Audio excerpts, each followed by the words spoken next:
Yes, ma'am. What is your name? I'm Joy C. Lopez. Joy Lopez.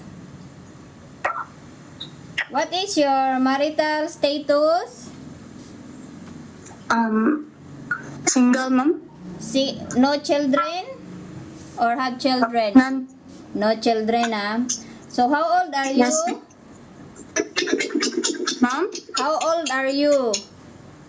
Your I'm already age? 24 years old. 24. When is your birth date? Your birth date? January 14, January 14, 1995, ma'am. 1995. So you are 24 years old. What is your height and your weight? My height is 5'3" inches. Okay. And my weight is 56 Your weight is kilogram. 56 kilogram. Okay. Did you ask permission to your parents that you will come here in Malaysia to work? Yes, ma'am. Yes, ah. So are you mentally prepared to come to Malaysia to work? Yes, ma'am. Can you assure me and can you promise me that you will not change your mind? No, yes, ma'am. Yes, and can you promise me that you will finish your 2 years contract when you come here in Malaysia? Yes, ma'am.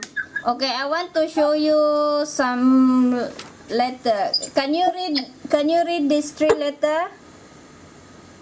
JLC. Okay, JLC. After you try to remember, after a while I will ask you again. I want to test your memory if you're forgetful or not, okay? Yes, ma'am. Can you please put your finger? I want to see your finger. A bit. Okay, the other side.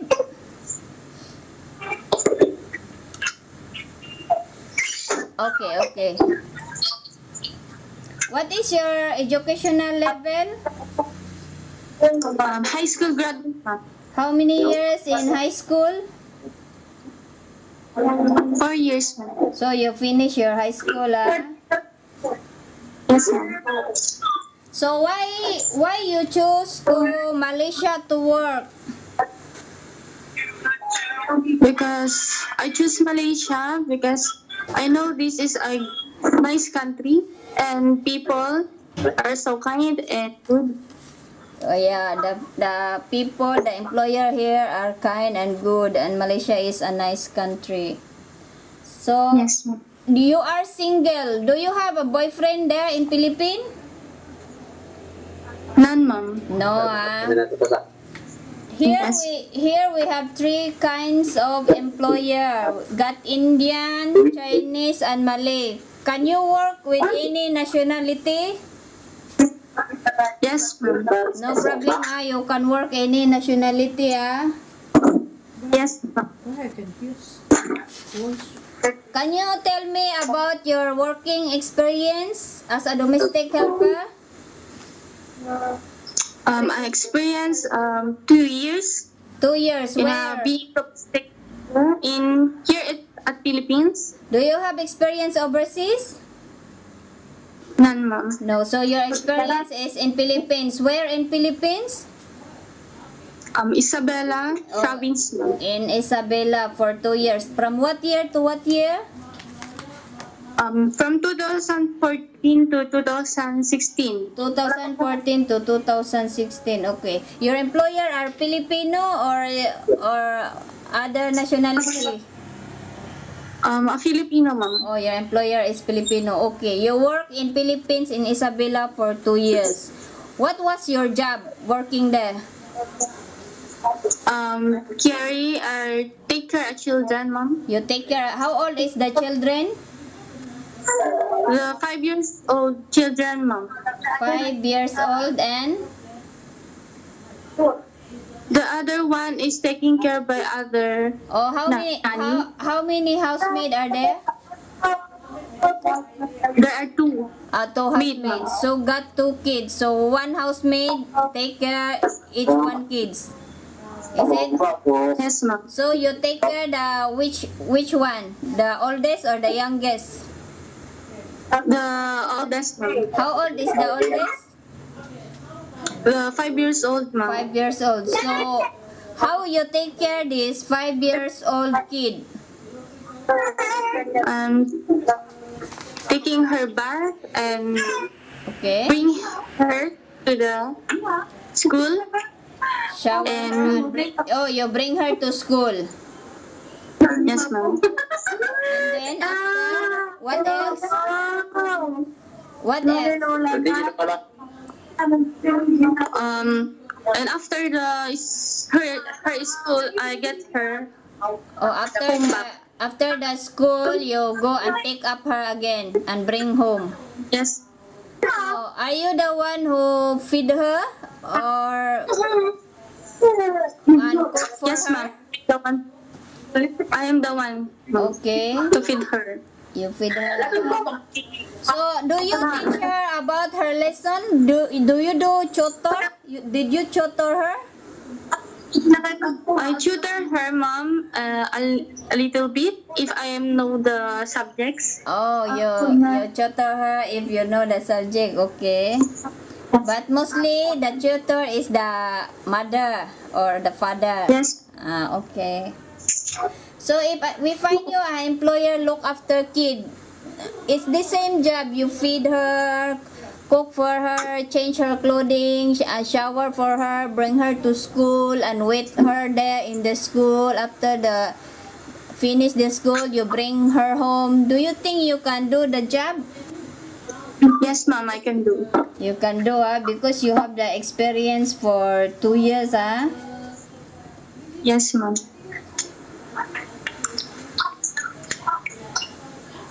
Yeah. Do you know how to look after a baby?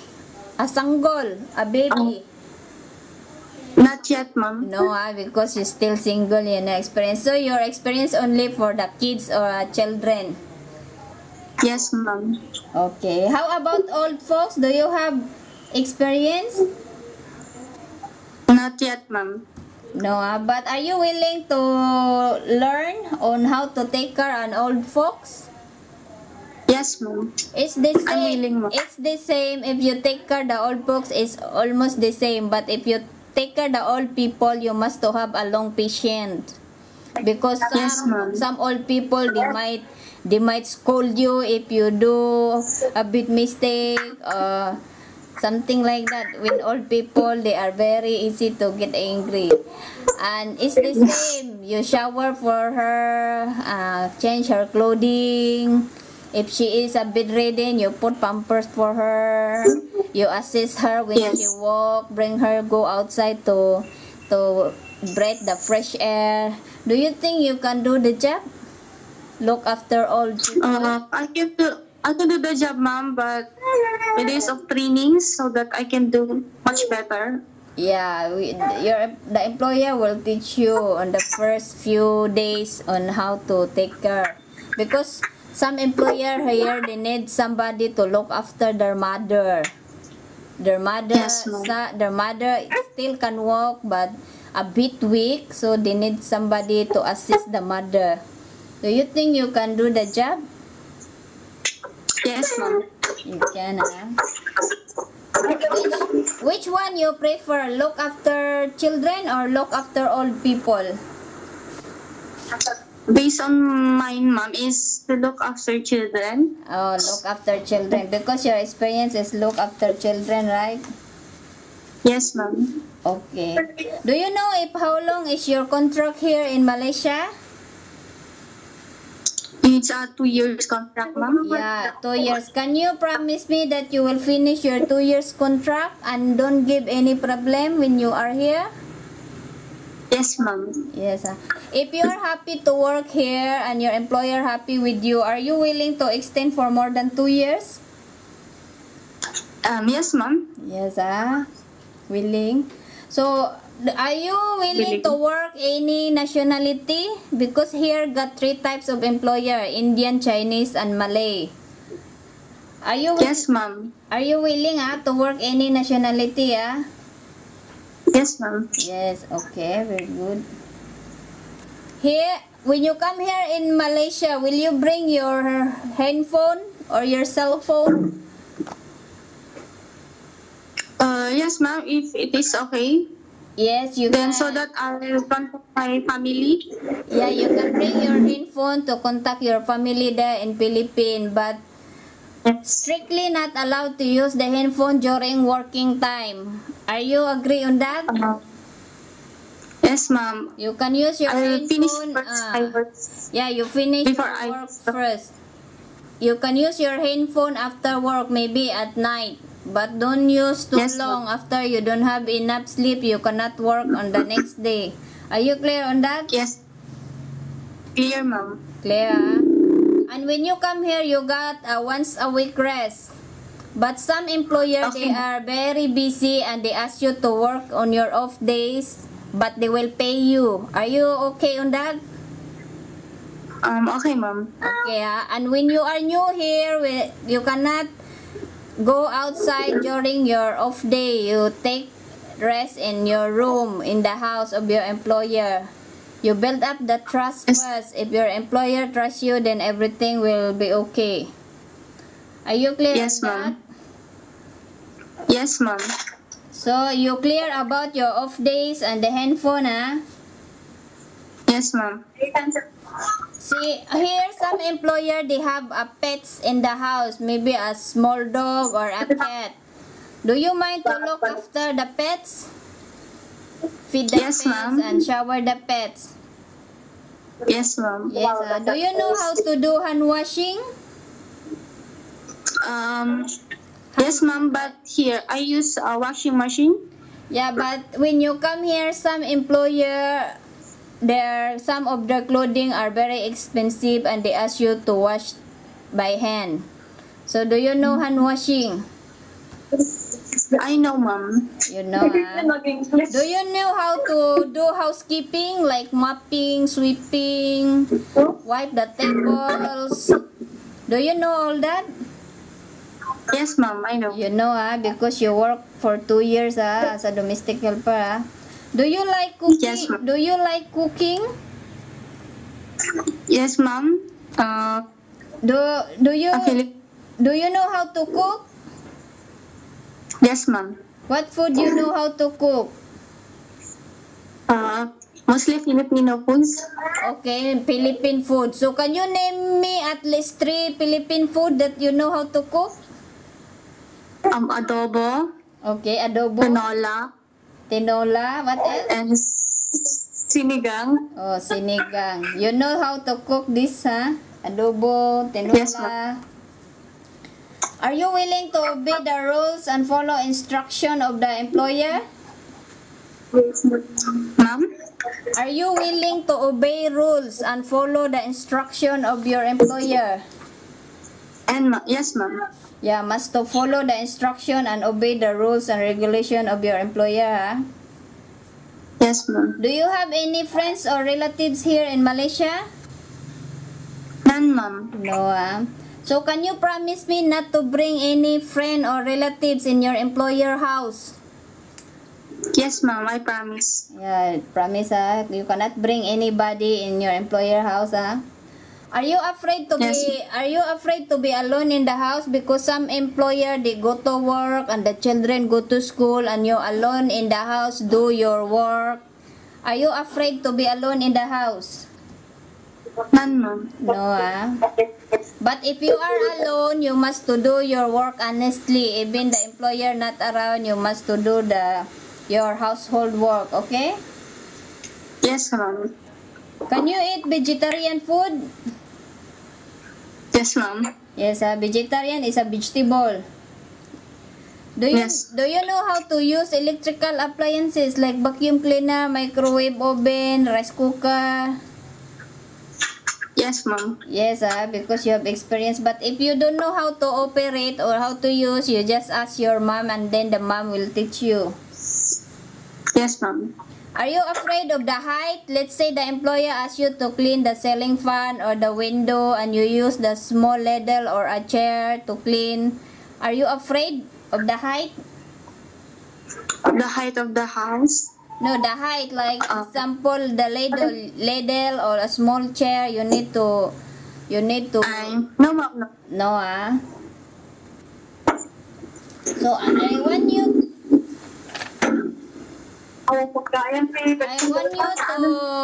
to answer this.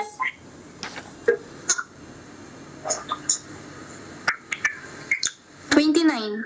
Okay, 29. The other one? 7. Okay, 7. I think your mathematics is very good. So, Thank you, ma'am. if I am your employer here, what will you tell me so that I will select you? Tell me I'm something honest. about yourself. Okay, honest. Very good, honest. What else? I am responsible, Ah, hardworking, and most of all, I obey the rules, and I know how to follow the instructions of my employer. okay. Obey the rules and follow the instruction, So Yes, you ma'am. must to be hardworking, so that you can earn money and help to your family in the Philippines. Don't come here and lazy, And Yes, ma'am. most of all, must to be honest to the employer. If you break something, if you break a plate or a cup, you just tell to your mom, I'm sorry, mom, I break the cup. Don't hide, okay? You must to be honest to the employer. Yes, ma'am. So, can you tell me what are the 3 letters that I show you? JLC.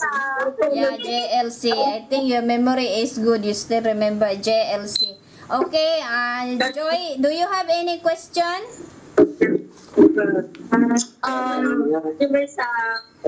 I'm asked ma'am for a little. Okay, go ahead. I request for the. What is that? I asked if I need to choose what I should to Again? work there in Malaysia. Again? Do I ask? I just want to ask. Okay, ask. What is that? To when did I know if I am pass this interview? Then to come there and. You did your interview very well. We don't worry, we will find you a good employer. Okay, we will pass this interview to the employer, and once you're selected, I will update you in Messenger. Okay, I think I have your Messenger, and your phone number is this your phone number 092639630039. Yes, ma'am. Okay, once we will find you an employer, we will call you or I will message you in Messenger, okay? Yes, ma'am. Yes, ma'am. And your salary is 400 USD as what is in the POEE contract. In Philippine money is around 21,000 plus 20 depending the exchange rate, okay? But if you work on your off day, you earn more money, okay? Okay, ma'am. Thank you. Okay, thank you so much. That's what else? That's all you want to ask? Not. Okay, thank you so much, Joya. I will update you, and you must Yes, to ma'am. be mentally prepared, and you must to assure me that you will not change your mind, because the processing here is for more than 2 months. Okay, ma'am. Yes. Okay, thank you so much, bye bye. Yes. Thank you.